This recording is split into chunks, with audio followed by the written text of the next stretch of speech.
Եթե դուք զբաղվում եք կամ հետաքրքրված եք թենիսով, ապա ձեր համար շատ կարևոր է իմանալ հետևյալ փաստերը եւ կանոնները մեր թենիսի մասին։ Հատկապես ինչու է հաշիվները այդքան բարդ թենիսում եւ ինչու է մարզաձևը մեզանից այդքան շատ էմոցիա խլում։ Սկսենք հենց հիմքից։ Թենիս բառն ունի ֆրանսիական ծագում եւ ուղիղ կապված է ֆրանսիական արիստոկրատիայի հետ։ Սակայն խաղի մոդեռն տարբերակը հիմնել է անգլիացի Walter Clopton Wingfield-ը դեռ վաղ 1800-ականներին։ Անգլիացին հաշիվը հիմք է ընդունել ժամացույցից, այսինքն 15-30-40-ը վերցրել է ժամացույցից, բայց վարկած կա, որ հնում թագավորները խաղացել են 15-30-40 միավոր ոսկու վրա։ Հիմա փորձենք հասկանալ ինչով է այս համակարգը այսքան բարդ։ Գործնականում համակարգը ստեղծված է այնպես, որ մրցախաղը կարող է անվերջ տևել։ Թենիսի ամենաերկար մրցախաղը տեղի ունեցել Wimbledon-ում, ամերիկացի Ջոն Իսների եւ ֆրանսիացի Նիկոլա Մահուի միջև,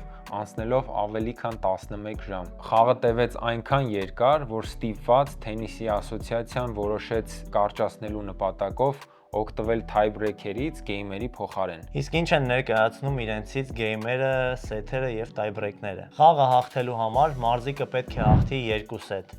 մեծ սաղավարտի ժամանակ 3 սեթ։ Սեթը իր հերթին բաժանված է գեյմերի, այսինքն մինի սեթերի։ Ամեն մի գեյմում մատուցում է կամ մեկը կամ մյուսը։ Սեթը վերջնական հաղթելու համար մարզիկը պետք է 2 գեյմի առավելություն ունենա մրցակցի հանդեպ։ Ռեգուլյար սեթը հաղթելու համար մարզիկը պետք է 6 գեյմ հաղթի։ Սակայն եթե հաշիվը դառնում է 5-5, խաղում են մինչև 7։ 6-6 հաշվի դեպքում խաղարկվում է tie-break, որը բաղկացած է 7 միավորից եւ բացառությամբ առաջին գնդակի խաղարկությունը փոփոխվում է մատուցման մեջ 2-2 գնդակով։ Իսկ գեյմը հաղթելու համար մարզիկը պետք է հաղթի 4 միավոր, որոնք են 15, 30, 40 եւ 40-ից հետո գալիս է գեյմ։ Պետք չի խորանալ այս թվերի մեջ, սրանք նոմինալ ֆունկցիա ունեն։ Գործնականում ընդամենը 4 գնդակ է, սակայն 3-3, այսինքն 40 հավասար հաշվի դեպքում խաղում են այնքան ժամանակ, մինչև մարզիկներից մեկը կունենա 2 միավորի առավելություն։ Այսքանը հաշիվներից, հիմա խոսենք թենիսի էթիկայի մասին։ Գործնականում թենիսում կարևորագույն դեր ունի հարգանքը։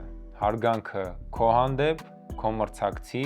եւ խաղի։ Թենիսը այն եզակի մարզաձևերից է, որտեղ մրցակիցները նախավարժանքը սկսում են միասին։ Այսինքն դատավորը 5 րոպե ժամանակ է տալիս, որպեսզի հակառակորդները մարզեն միմյանց։ Անկախ նրանից, թե որքան թեժ է ընթանում խաղը,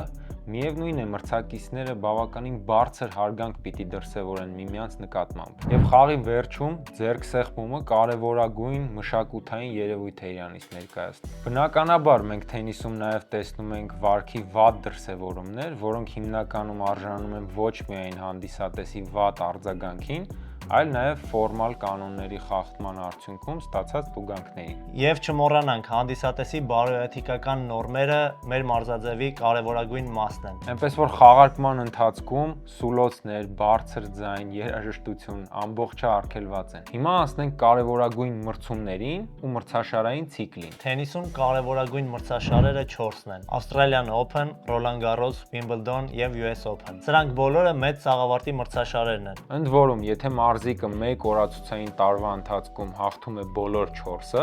արժանանում է մեծ սաղավարտը տիտղոսին։ Պատմության ընթացքում ընդամենը մի տղամարդ է արժանացել այս տիտղոսին, այն էլ 2 անգամ եւ 2 կին մարզում։ Հաջորդ ավելի ցածր մակարդակի մրցաշարերը բացատրելու համար փորձենք հասկանալ, թե ինչ ասոցիացիաներ կան թենիսում։ Ներկայումս թենիսում գործում են 3 մեծ ասոցիացիա։ Առաջինը ITF, այսինքն Միջազգային թենիսի ֆեդերացիա։ Երկրորդը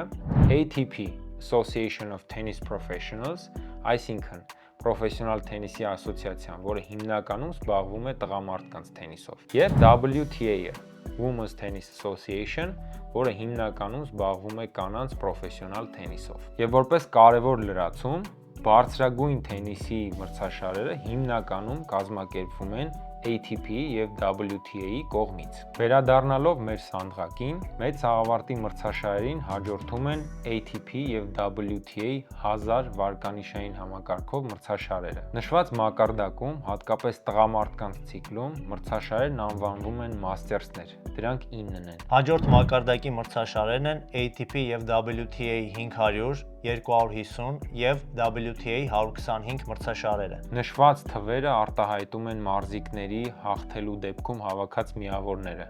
այսինքն ATP 1000 մրցաշարի հաղթողը ստանում է 1000 միավոր, ընդ որում ի լրացում անենք այն, որ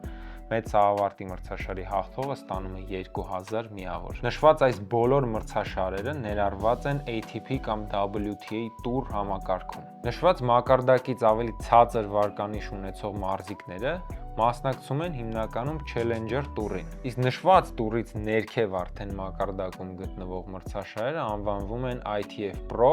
և կազմակերպվում են Միջազգային թենիսի ֆեդերացիայի կողմից։ Չմոռանանք, որ նաև թենիսում գոյություն ունի Օլիմպիական խաղերի թենիսային մրցաշարը,